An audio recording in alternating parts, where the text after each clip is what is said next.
જય શ્રી રામ મારા વાલા મિત્રો અને મિત્રાણીઓ. મારું નામ શુભમ છે અને હું જામનગરમાં રહું છું. હું ગુજરાતી છું. ગુજરાતી પરથી યાદ આવ્યું કે ટાકેદાર ખાવાનું જોઈને જો ગુજરાતીની જીભ લપકારા ના મારે તો ગુજરાતી સાનો. ટાકેદાર પાર્ટ 1 માં તમારું સ્વાગત છે. તો ચાલો મિત્રો, આપણે જામનગરની ફેમસ એવી જગ્યા જયંતિભાઈના ઘૂઘરાનો ચટાકો લઈએ. તો ચાલો આપણે જઈએ પંચેશ્વર ટાવર પાસે કે જ્યાં જયંતિલાલના ઘૂઘરા પ્રસિદ્ધ છે.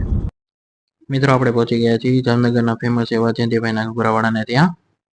જેમ તમે જોઈ રહ્યા છો, ઘૂઘરા પ્લેટ પર લાગી ગયા છે. તેમાં મીઠી, તીખી અને લીલી ચટણી નાખી સિંગદાણા ભભરાવી અને પરોસવામાં આવે છે. શું લાજવાબ દેખાઈ રહ્યા છે. અરે વાહ, ઘૂઘરા જોઈને તો મારા મોઢામાંથી પાણી ટપકી રહ્યું છે મિત્રો. હવે આપણાથી રહેવાશે નહીં મિત્રો. ચાલો હવે એક બાઈટ લઈ લઈએ આ ચટાકેદાર ઘૂઘરાની.